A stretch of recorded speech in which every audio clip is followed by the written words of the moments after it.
말씀 함께 나누겠습니다. 여러분, 한때 힐링이라는 단어가 대한민국에 주목받던 때가 있었습니다. 보통 이런 유행은 방송가에서 제일 먼저 이렇게 탁 잡아서 사용하는데요. 그래서 그랬는지 힐링 캠프라는 TV 프로그램이 있을 정도였습니다. 요즘은 그 말, 힐링이란 말 제가 잘 사용하지 않지만 그 단어는 없어졌어도 그 의미는 여전히 우리에게 중요하게 쓰여지고 여겨지고 있습니다. 사실 그 힐링이라는 말의 사전적인 의미는 치유나 회복 정도로 정의 내릴 수 있겠습니다. 이렇게 낫는 것, 회복되는 것, 원래로 돌아가는 것, 그런 의미가 있습니다. 하지만 그동안에 사용됐던 우리 문맥 속에서 발견됐던 의미는 사실은 회복과 치유라기보다는 휴식, 공감, 위로가 훨씬 더 정확합니다. 우리 어디를 가서 힐링하는 시간이었습니다 라는 것은 진짜 치유되고 회복됐습니다 라는 느낌보다 재충전할 수 있고 위로받았고 쉴 수 있었습니다, 이런 의미로 사용되고 있는 것이 더 정확합니다. 이런 간단한 내용이지만 우리 이걸 좀 비판적으로 보자면요, 치유와 회복을 기대하지 않는 현실을 보여준다고 할 수 있습니다. 그저 쉬고 위로받기 정도를 기대하지, 정작 우리가 힐링이라는 말은 쓰지만 치유나 회복을 전혀 기대하거나 생각하지 않고 있는 현실을 따갑게 보여주는 것이죠. 하지만 긍정적으로 보자면 그 변화, 치유, 회복은 그 첫걸음이 휴식과 위로라고 생각하고 그것을 좀 더 큰 맥락에서 본다고 볼 수도 있겠습니다. 지금도 인생이 만만치 않고 사는 것이 코로나 때문에 오히려 더 힘들기 때문에 그것이 치유가 되었든 그것이 위로가 되었든 여전히 그 내용 자체는 굉장히 유익합니다. 그리고 중요하게 여겨지고 있습니다. 이것은 옛날에도 다르지 않았습니다. 16세기 때 종교개혁 시기에도 위로는 굉장히 중요한 의미였습니다. 그래서 16세기 종교개혁 시대 때 작성됐던 하이델베르그 요리문답의 첫 질문도 바로 이렇게 시작합니다. 유일하고 참된 위로가 무엇입니까? 라고 묻는 것입니다. 이 위로에 대한 질문에 요리문답은 이렇게 대답합니다. 살아서나 죽어서나 나는 나의 것이 아니고 몸도 영혼도 나의 신실하신 구주 예수 그리스도의 것입니다. 그것이 유일하고 참된 위로입니다. 라고 대답합니다. 내가 내 것이 아니라 예수님의 소유가 되는 것, 그것이 참된 위로라고 가르칩니다. 그리고 이 위로를 얻기 위해서, 이 위로 가운데 죽고 살기 위해서 알아야 되는 것이 있다고 말합니다. 참된 위로를 위해서, 또 제대로 행복하기 위해서 비결과 방법이 있다고 말하는 겁니다. 바로 자기의 인생이 비참하다는 사실을 깨달으라 라고 말합니다. 이건 요리문답만 가르치는 것이 아니라 성경이 이야기하는 것이죠. 달리 말한다면 이렇게 됩니다. 참으로 비참한 사람만이 행복할 수 있습니다. 좀 더 공격적으로 얘기하자면 비참한 사람이 행복합니다 라고 말합니다. 성경은 자기 인생을 비참하다고 깨닫는 사람만이 참으로 행복할 수 있습니다, 참으로 위로 가운데 살 수 있습니다 라고 말합니다. 여러분, 좀 이상하지 않습니까? 모순입니다. 앞뒤가 맞지 않아요. 하지만 기독교 진리는 이런 역설을 통해서 잘 드러났습니다. 모순처럼 보이지만 이 앞뒤가 안 맞는 이 이야기를 잘 이해하기만 한다면, 믿기만 한다면 중요한 가르침을 깨닫게 합니다. 오늘 예배 부름 때 목사님 말씀하셨던 것처럼 예수님 앞에서, 하나님 나라에서 가장 큰 자는 가장 낮고 섬기는 사람이 되어야 합니다. 사도 바울은 고린도 교회에 편지하면서 내가 약할 때 가장 강하다라고 말하고 있습니다. 성경은 동일하게 비참한 것을 아는 것이 위로다라고 말씀하고 있습니다. 비참한 것이 행복한 것입니다 라고 말합니다. 이 이상하고도 역설적인 내용이 어떻게 우리를 그 방향으로 인도하시는지 오늘 말씀 통해서 함께 살펴보면 좋겠습니다. 그래서 제가 제목을 이상한 위로라고 정했습니다. 사실 이 본문 정하고 말씀을 준비하면서 제 가운데 걱정과 염려가 사실 있었습니다. 자기 인생이 비참한 줄 알아야 위로받을 수 있다는 말에 여러 가지 생각이 사람들 속에 나타나기 때문입니다. 꼭 어렵기는 하더라도 비참한 정도는 아닌데 왜 주일날 굳이 하나님 말씀 듣는 시간에 인생을 비참해져야 한다고 말합니까? 오히려 인생은 어려움을 잘 감내하고 극복하고 이겨나가야 하는 것 아닙니까? 왜 비참하다고 자기를 해치도록 목사님 말씀하십니까? 라고 질문할 수 있겠다고 생각됩니다. 또는 반대로 비참하다고 말해주지 않아도 이미 충분히 비참합니다. 그 얘기를 꼭 꺼내서 이야기하여야 하겠습니까? 그리고 내가 충분히 비참한데 그 비참한 상황이 나로 하여금 하나도 위로해 주지 않았습니다. 비참 가운데 위로는 눈을 씻고 봐도 찾을 수 없었습니다. 이렇게 대답하거나 생각할 수 있겠습니다. 바로 이 질문들 앞에서 우리가 주목해야 될 부분이 있는데, 여러분 만약에 불행하고 힘들고 비참하다면 그럼 왜 비참하십니까? 무엇 때문에 그렇게 어렵고 힘들고 불행하십니까? 이유와 기준이 무엇인지 살펴봐야 합니다. 자기를 비참하다고 생각하든 아닙니다, 저는 그렇게 비참하지 않습니다 라고 생각하든 그렇게 생각하고 판단하는 기준을 확인해 볼 필요가 있다는 말입니다. 오늘 성경에 보면, 오늘 우리가 같이 읽었던 본문에 보면 율법사가 예수님께 찾아와서 질문합니다. 35절 36절입니다. 그 중에 한 율법사가 예수를 시험하여 묻되 선생님, 율법 중에서 어느 계명이 크니까 묻습니다. 본문에서 한 율법사가 예수님께 찾아와서 질문합니다. 사두개인들이 예수님께 보기 좋게 나가 떨어지자마자 이번에는 바리새파 사람들이 예수님께 와서 시험하여서 질문합니다. 예수님 당시에 율법학자들 사이에 첨예한 논쟁거리가 있었는데요. 613가지 율법을 두 개로 딱 나눕니다. 지키라고 하는 248개의 적극적인 계명과 금지하시는 365개의 계명으로 분류를 딱 합니다. 그리고 핵심 계명이 뭔지 또는 덜 중요한 계명이 뭔지 얘기하기도 하고, 어떤 사람들은 다 중요하다, 만약에 그렇게 나누면 몇 가지 율법을 폐기할 위험성이 생긴다 해서 율법 가지고 왈가왈부하는 이 논쟁이 있었습니다. 이런 상황 가운데 예수님께 예수님 어떤 계명이 제일 큽니까? 라는 질문은 이 논쟁거리에 예수님을 끌어들여서 예수님을 궁지로 몰아세울, 곤란하게 하려는 시도가 있었습니다. 그러나 이 문맥과 맥락을 놔두더라도 질문 자체를 담백하게 보자면 오늘 제가 설교를 통해서 우리가 함께 나누고 싶은 중요하고 의미 있는 질문을 만나게 됩니다. 예수님, 하나님의 율법의 핵심이 무엇입니까? 라고 질문하게 되는 것이죠. 우리가 아는 대로 율법은 하나님이 사람에게 주신 하나님의 뜻이 담긴 명령과 말씀입니다.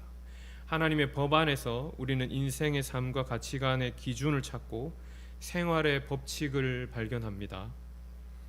쉽게 말하면 율법에서 어느 계명이 가장 큽니까? 라는 질문을 우리 시대 말로 바꾼다면 인생에서 가장 중요한 기준이 뭐겠습니까? 죽음과 멸망에서 벗어날 수 있는 행복과 영생의 길이 무엇이겠습니까? 라고 하는 질문으로 바꿔볼 수 있겠습니다. 실제로 누가는 복음서를 기록하면서 이 내용을 어떻게 하여야 영생을 얻겠습니까? 로 질문해서 기록하고 있습니다. 사람의 존재와 인생을 판단하는 기준이 뭐냐고 물은 질문이라는 말입니다. 여러분, 여러분의 인생이 불행합니까? 여러분의 인생이 힘듭니까? 비참합니까? 그 기준이 무엇입니까? 라고 묻는 것이죠. 내가 비참한지 아닌지 알게 하는 기준이 무엇인지 오늘 율법학사가 본문을 통해서 예수님께 질문합니다. 여러분, 아까 처음 제가 했던 질문으로 돌아가겠습니다. 여러분, 사람의 실존과 인생을 판단하는 기준이 무엇일까요? 여러분, 지금 마음속에 내가 참 힘들다, 비참하다, 어렵다라고 생각하는 기준이 뭡니까? 돈, 건강, 명예와 평판, 능력과 지위, 거기엔 직장도 포함되겠죠. 스펙, 그동안 내가 해왔던 일들, 성적이나 등급, 지금 다니고 있는 학교, 진학할 곳, 또는 청년들에게는 애인이 있는지 없는지, 결혼을 했는지 안 했는지, 안정된 미래가 있는지, 또는 없어도 적어도 그것을 위한 계획은 있는지, 그걸 향한 나를 향한 확신은 있는지, 이런 것들이 나의 인생을 지금 어떻게 살아가고 있는지 판단하는 기준이 될 것입니다. 여러분, 이것 매우 중요합니다. 없으면 상실감 느끼고 그것이 없으면 비참한 인생이 되기 쉽습니다. 여러분, 자기 자신을 비참하게 만드는 기준이 무엇인지 오늘 이 본문 앞에, 이 질문 앞에 여러분도 한번 스스로 대답해 보시기 바랍니다. 이 질문에 예수님은 사람의 인생을 무슨 기준으로 바라보게 하시는지 한번 살펴보면 좋겠습니다. 우리 37절부터 40절인데요. 같이 한번 읽어보겠습니다. 시작. 예수께서 이르시되 내 마음을 다하고 목숨을 다하고 뜻을 다하여 주 너의 하나님을 사랑하라 하셨으니 이것이 크고 첫째 되는 계명이요 둘째도 그와 같으니 내 이웃을 내 자신같이 사랑하라 하셨으니 이 두 계명이 온 율법과 선지자의 강령이니라. 아멘.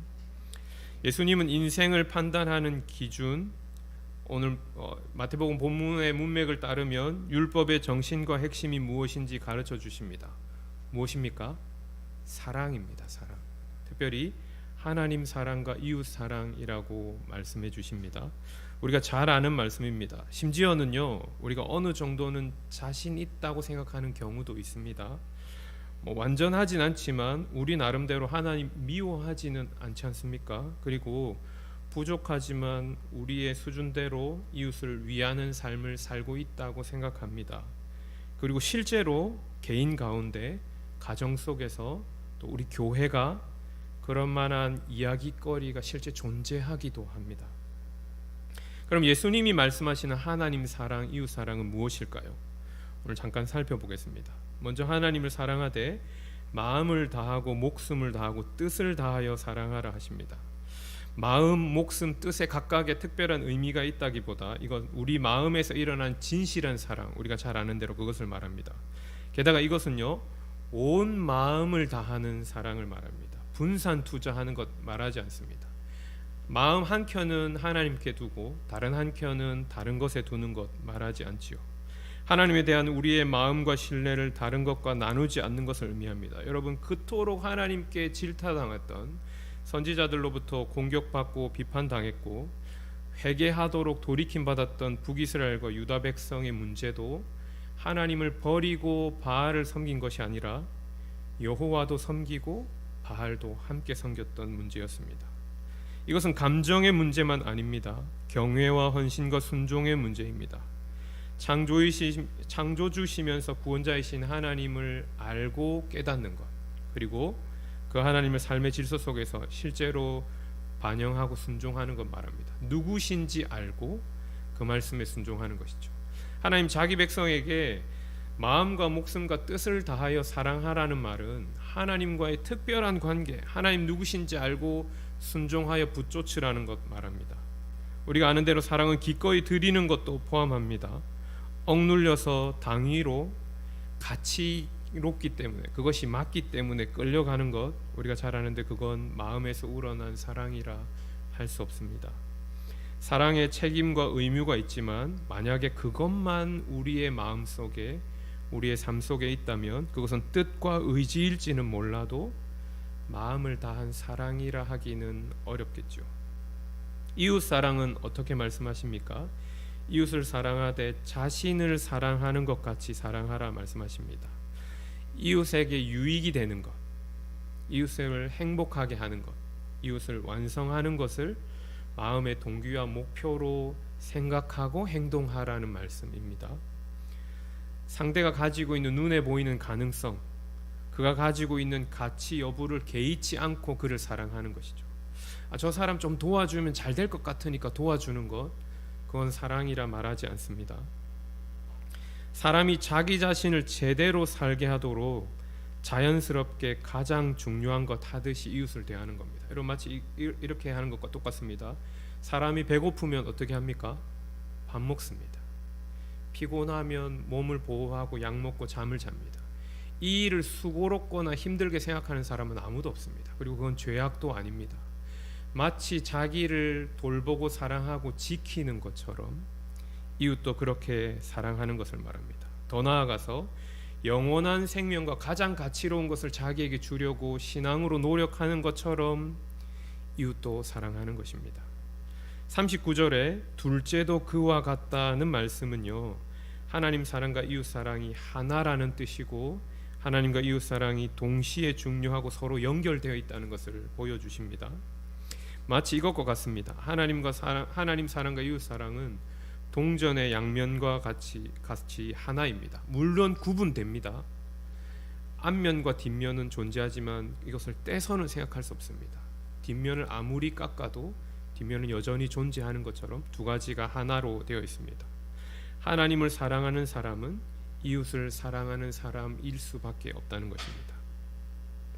하나님의 법은 외형적인 형식이나 행동에만 국한되지 않습니다. 산상수훈에서 예수님이 하셨던 말씀이 마음은 납두고 행동만 하는 하나님 백성들을 향하여 몸과 마음 하나로 이웃과 하나님을 사랑하라 주신 가르침이었습니다. 내면의 생각이나 욕구 심지어 동기까지 살피시면서 감정으로나 그냥 마음 없는 행동을 말씀하지 않으시고 실제로 전부를 들여서 하나님 말씀에 순종하도록 부르시는 것입니다. 여러분, 참으로 하나님을 마음과 목숨과 뜻을 다해 사랑한다면 그 사람은 전인격을 통해서 하나님께 자신을 드리는 것에 마음을 맞추게 되어 있습니다. 그리고 하나님의 뜻과 반대되는 것을 하기 원치 않을 것이고, 그래서 하나님이 사랑하라 하신 이웃을 자기 자신을 주기까지 사랑하게 되는 것입니다. 그래서 주님은 말씀하십니다. 무엇이 사람을 비참하게 하는지 아닌지 알 수 있습니까? 하나님을 사랑하고 이웃을 사랑하는지 그것을 살펴보는 것이 인생을 판단하는 기준이다 라고 말씀하십니다. 여러분, 이 예수님의 대답 앞에 우리 자신에게 한번 물어보면 좋겠습니다. 우리는 사랑하는 사람입니까? 나는 하나님과 이웃을 사랑하는 사람입니까? 사실 우리는 제대로 하나님의 법에 순종할 수 없는 사랑하지 않는 사람입니다. 한번 살펴보겠습니다. 하나님 사랑에 대해서 보죠. 하나님과의 관계에서 우리는 쉽게 본전을 생각하는 완악한 존재입니다. 저만 그렇습니까? 한번 생각해 볼까요? 이만큼 수고했는데, 내 나름대로 노력했는데 어떻게 나한테 이러실 수 있나, 이런 생각이 불쑥불쑥 들 때가 있습니다. 교회의 일 가운데, 이웃을 돌아보는 일 가운데, 하나님과의 관계 가운데 수고하는 것을 나만 하고 있으면 어느샌가 서글픈 생각, 분노가 치열어 오를 때가 있습니다. 왜 다른 사람은 뭐 하고 나만 이거 하고 있나, 이런 생각을 여러분 한 번쯤 해보신 적이 있을 겁니다. 이웃이 형제 자매가 잘하는 것과 상관없이 하나님 앞에서 하나님을 사랑하기 때문에 수고하고 헌신하는 일에 왜 서글픈 마음과 분노가 일어나는 것일까요? 여러분, 그건 사랑이라 하기 어렵습니다. 대가를 바라고 계산하는 관계가 어떻게 사랑일 수 있겠습니까? 혼자서 수고하시는 여러분을 폄하하는 게 절대 아닙니다. 여러분, 오해하지 마시기 바랍니다. 하나님 앞에서 우리 마음을 들여다보자는 겁니다. 좀 더 가면 어떻게 되냐면요, 어느 정도가 차면 단판을 지으려고 하고 조바심이 납니다. 분노가 일어나는 것이죠. 저는 교회 섬기면서 짧은 시간이었지만 많이 보았습니다. 하나님, 내가 진심으로 기도했는데 대답해 주시지 않으셨다고 교회를 떠난 사람들을 많이 보았습니다. 다시 돌아온 사람들 가운데 하나님을 향하여 내가 진심으로 기도했는데 나의 대답해 주시지 않으셨다, 내가 그만큼 수고했는데 돌아온 것이 하나도 없었다는 대답을 수없이 많이 보았었습니다. 그 가운데 낙심하는 경우도 확인합니다. 참으로 하나님을 마음을 다하여, 목숨을 다하여, 뜻을 다하여 한 사랑이라 하기 어렵겠죠. 이웃사랑은 어떨까요? 우리의 이웃사랑은 본능적이지도 자연스럽지도 않습니다. 우리의 이웃사랑은 횟수를 셉니다. 제한을 둡니다. 반응과 변화가 더디면 마음이 상합니다. 목사가 제일 그럴 수 있겠다 생각합니다. 그리고 이런 일이요, 서글프게도 가장 가까운 이웃인 가족에게 어쩌면 더 심하게 작동됩니다. 오히려 가족 바깥에 있는 사람에게는 너그러워요. 그런데 아내에게, 남편에게, 자녀에게, 부모에게 훨씬 강력하게 작동됩니다. 또는요, 최선을 다하는데 가만히 들여다보면 그 이웃이고 그 사람을 위해서가 아니라 내 부담을 덜고 내 마음이 편해지기 위해서 하는 경우가 있습니다. 그 사람을 정말 위하는 것보다는 나를 향한 방향성을 발견하게 되는 것이죠. 여러분, 위대한 특정 행동을 했다고 해서 그거를 사랑했다 말할 수 없습니다. 아까 본 것처럼 예수님이 주신 말씀은 마음과 오롯이 다 연결되어 있습니다. 고린도전서 13장 3절입니다. 내가 내게 있는 모든 것으로 구제하고 전부를 주는 것이죠. 내 몸을 불사르게 내어줄지라도 생명을 주는 것입니다. 사랑이 없으면 내게 아무 유익이 없느니라 말씀하십니다.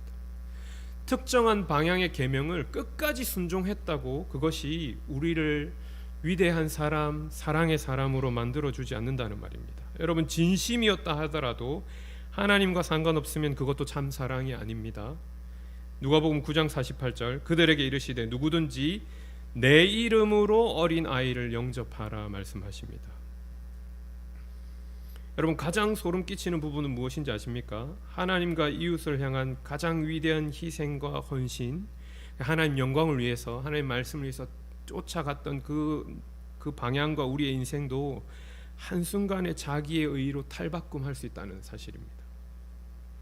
이게 꼭 대형 교회를 지향하는 것만 아니고, 제가 교제했던 시편 찬송을 하고 요리문답을 가르치고 자그마한 교회, 개혁적인 교회를 지향하는 곳에서도 얼마든지 발견됩니다. 고상한 가치를 통해서 자기를 의롭게 하는 것이죠. 꼭 높은 곳을 지향하지 않더라도 낮은 곳을 지향하면서도 하나님과 사랑, 이웃 사랑 외에 자기를 거룩하게 하고 의롭게 하는 욕망으로 얼마든지 탈바꿈할 수 있습니다. 만물보다 거짓되고 심히 부패한 것이 마음이라고 예레미야 선지자를 통해서 하나님 우리에게 말씀하십니다. 우리는 제대로 하나님의 법 앞에 순종할 수 없는 존재입니다. 달리 말해 하나님과 이웃을 제대로 사랑할 수 없는 사람들입니다. 하나님 앞에서, 그 말씀 앞에서 우리는 우리의 죄를 발견하게 됩니다.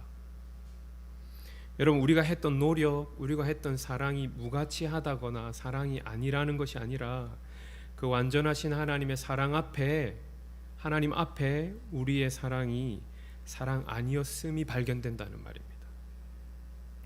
겉보기에는 그럴싸해 보여도 어느 곳인가 막혀 있습니다. 하나님은 사랑하라 하셨지만 사실 우리는 관계의 끈을 겨우 유지하고 있을 때가 많습니다. 그래서 요리문답은 이걸 두고 본성상 하나님과 사람을 미워하는 존재라고 우리를 말합니다. 쉽게 말하면 이렇습니다. 수가 틀리면 언제든지 미워할 준비가 되어 있습니다. 잘 지내요. 사랑합니다. 기꺼이 양보하고 희생합니다. 그런데 우리 마음속에 있는 그 무언가를 건드리는 순간 언제든지 미워할 준비가 되어 있습니다. 다른 사람보다 이 부분은 너그러운데요, 이 부분을 건드리면 참을 수 없습니다.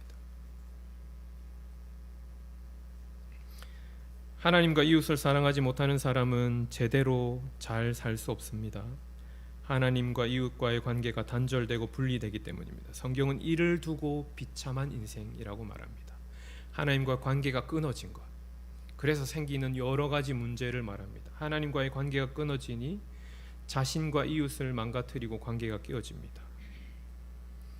목자 없는 인생이 불행하게 사는 것을 예수님 보시고 민망히 여기셨고, 룻기에서도 왕 없는 백성이 얼마나 비참한 인생을 사는 것인지 룻기가 보여줍니다.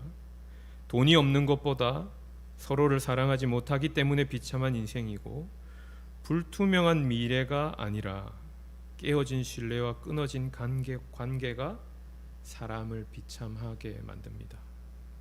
오직 너희 죄악이 너희와 너희 하나님 사이를 갈라 놓았고 너희 죄가 그의 얼굴을 가리어서 너희에게서 듣지 않으시게 함이니라 말씀하십니다. 그래서 하나님과 이웃을 사랑하라는 하나님 말씀 앞에서 자기 상태를 알고 인정해야 됩니다. 여러분, 한번 따라해 보겠습니다. 동의가 잘 안 되시면 목소리를 안 하셔도 됩니다. 그리고 마음속으로 하셔도 됩니다. 이거 하는 거 저한테도 별로 유쾌하지 않지만 한번 해보겠습니다. 나는 사랑하지 못합니다. 나는 사랑하지 않습니다. 나는 사랑할 수 없습니다. 그래서 나는 비참한 인생입니다. 여러분 동의할 수 있겠습니까? 난 그 정도는 아닙니다. 말하고 싶을지 모릅니다. 여러분 이렇게 고백하는 것이 불편한 분들도 계실 것입니다. 굳이 이 자리에서 내가 그렇다고 말하게 할 것인가? 제 방법 자체가 지혜롭지 못해서 여러분에게 불쾌감을 드릴 수도 있겠습니다. 오히려 안 그래도 힘든 삶이었는데 사랑 얘기하셔서 더 비참해졌습니다. 그렇게 생각하실 수도 있겠습니다.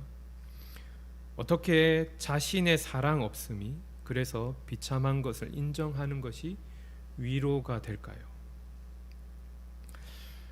오직 믿는 자만이 하나님의 법 앞에서 자신을 비참하다고 인정하게 되기 때문입니다. 예수님께 속한 신자만이 하나님과 하나님의 법 앞에서 자기가 죄인이고 비참한 인생인 것을 깨닫게 되기 때문입니다. 아까 예수님의 소유가 되는 것이 참된 위로라고 했지 않습니까? 여러분 이건 굉장히 의미 있는 지점이고 주목해서 보아야 할 곳입니다. 여러분 하나님의 법이 아무리 분명하게 말씀한다 하여도요 아무나 그 앞에서 죄를 깨닫지 못합니다. 성경이 오랜 세월 동안 끊임없이 번역되고 선포되고 가르치고 전도하더라도 아무도 그 앞에 오지 않는 이유가 바로 여기에 있습니다. 그래서 교리에선 이걸 특별 은총이라고 합니다. 하나님의 말씀을 듣고 그 앞에서 꼬꾸라지는 것 자체가 기적입니다. 일반적이지 않아요. 여러분 오히려 어떤 반응이 더 큰 줄 아십니까? 하나님의 법 앞에서 그걸 무관심하는 게 훨씬 일반적입니다. 이웃사랑 그럴 수 있겠지. 하나님이 누군데 하나님을 사랑하라고 해. 그게 어떻게 인생을 판단해요?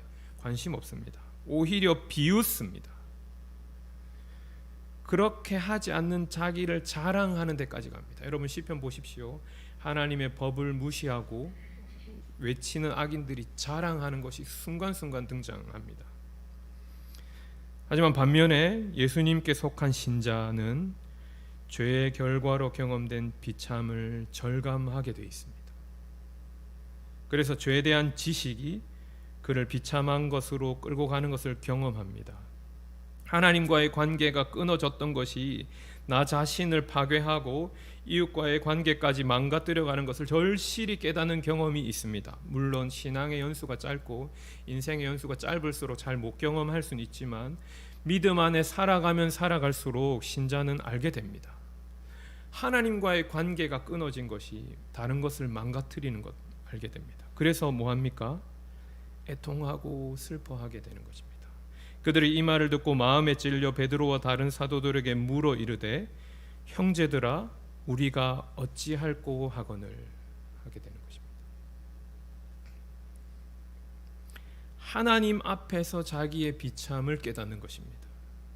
그리고 거기에서 멈추지 않고 도우심을 구하게 됩니다. 참으로 하나님 앞에서 자기의 비참을 깨닫는 인생은 은혜를 구하게 됩니다. 나는 사랑 못하고 사랑하지 않고 사랑 못할 거니까 이대로 살겠습니다는 하나님의 백성이 살아가는 길이 아닙니다.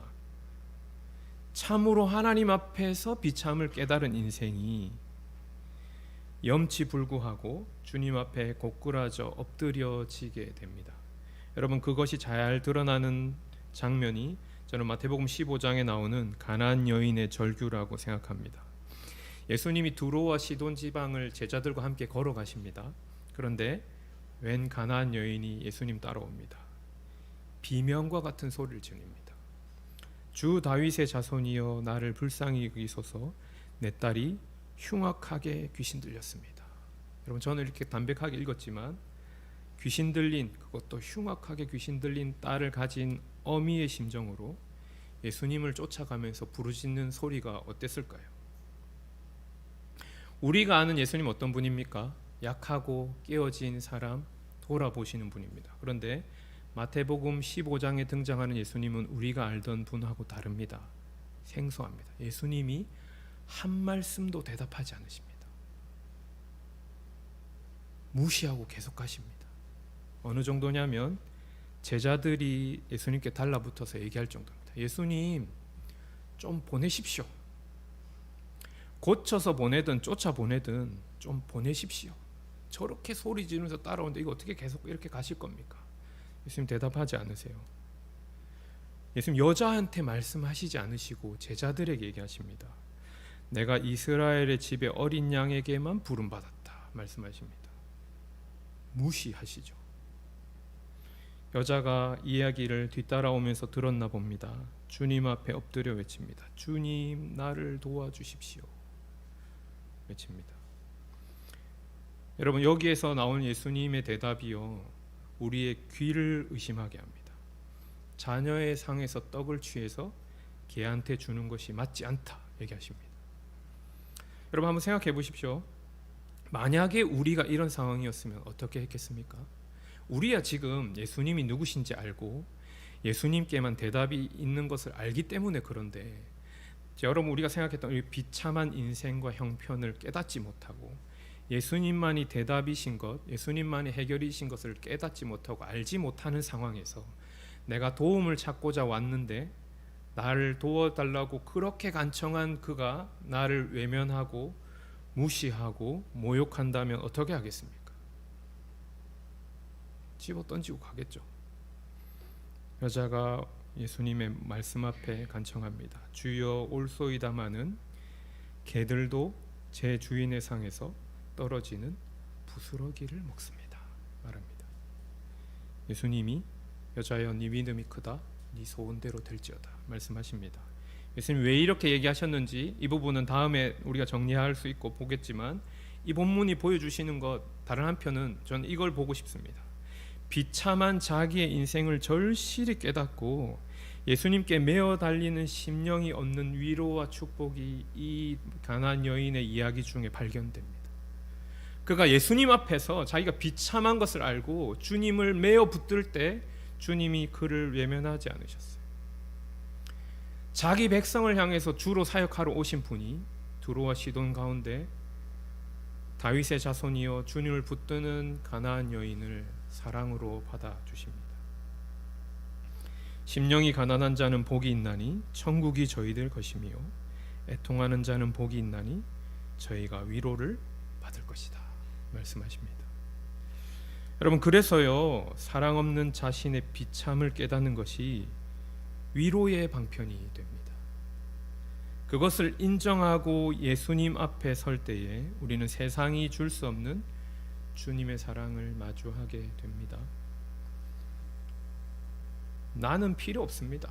나는 괜찮습니다 하는 사람에게 주님의 사랑은 위로가 되지 않습니다. 그렇지만 그것을 깨닫고 오늘 가나안 여인처럼 주님을 붙들 때 주님 우리를 사랑하시고 위로하여 주십니다. 우리가 아직 죄인 되었을 때에 그리스도께서 우리를 위하여 죽으심으로 하나님께서 우리에 대한 자기의 사랑을 확증하셨느니라. 예수께서 자기 사람들을 사랑하시되 끝까지 사랑하시니라 말씀하십니다. 여러분 다시 한번 따라 해볼까요? 나는 사랑하지 못합니다. 나는 사랑하지 않습니다. 나는 사랑할 수 없습니다. 그러니 주님 나를 불쌍히 여겨주십시오. 주님의 사랑을 내 안에 넘치도록 부어 참으로 사랑할 수 있게 해주십시오. 사랑하지 못하는 불쌍한 우리로 주님의 사랑으로 위로를 얻게 하여 주십시오. 참으로 주님 앞에서 자기의 비참을 깨닫는 인생이 나아가는 방향입니다. 그렇게 간구하는 자에게, 그렇게 하나님 앞에서 자기의 죄악되고 사랑 없음을 인정하는 자에게 하나님이 자비하심을 보여주십니다. 여호와께서는 자기 백성을 버리지 아니하시며 자기의 소유를 외면하지 아니하시리로다. 말씀을 정리하겠습니다. 세상이 제시하는 기준, 사람들이 말하는 필수 요건에 우리 자신을 세우지 않으시기를 바랍니다. 그와 관련된 결핍, 결여가 사람을 불편하게 할 수 있고 어렵게 할 수 있습니다.